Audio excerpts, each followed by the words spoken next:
চীন জাপান বিরোধের কারণে বড় ধাক্কার মুখে পড়েছে দেশ দুটির পর্যটন খাত এবং রেস্তোরাঁ ব্যবসায়। তাইওয়ান নিয়ে বিরোধের জেরে জাপান থেকে সব ধরনের খাদ্যপণ্য আমদানির উপর নিষেধাজ্ঞা দেয় চীন।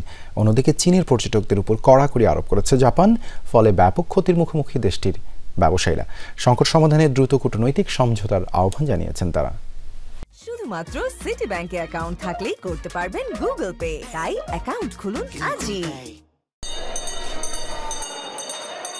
চীন ও জাপানের মধ্যে চলমান কূটনৈতিক সংঘাত পরিণত হয়েছে বাণিজ্য যুদ্ধে।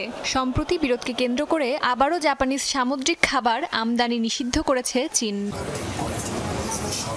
এর আগে 2023 সালে টোকিওর ফুকুশিমা পারমাণবিক বিদ্যুৎ কেন্দ্র থেকে দূষিত পানি নিঃসরণের অভিযোগ তুলে কড়াকড়ি আরোপ করা হয়েছিল। কয়েক মাস আগেই সেই নিষেধাজ্ঞা শিথিল করে বেইজিং। কিয়োটোর দাবি, পানি নিঃসরণের ওপর আরও নজরদারি প্রয়োজন। সে কারণে নিষেধাজ্ঞা ফের বলবৎ করা হয়েছে।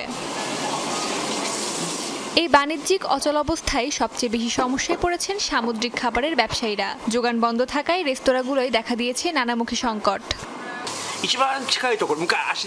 প্রতিবার যখনই এই ধরনের বড় ঘটনা ঘটে তখন আমরা খুব কষ্ট পাই, কারণ জাপান এবং চীনের মধ্যে সম্পর্কের টানাপোড়েনের প্রভাব আমাদের ব্যবসাতেও পড়ে। এটা খুবই বেদনাদায়ক। আমি আশা করি জাপান এবং চীনের কূটনীতিকরা পরিস্থিতির উন্নতির জন্য একসাথে কাজ করবেন। আমি আশা করি চীন এবং জাপানের জনগণ একে অপরের সাথে লড়াই না করে একই খাবার উপভোগ করতে পারবে।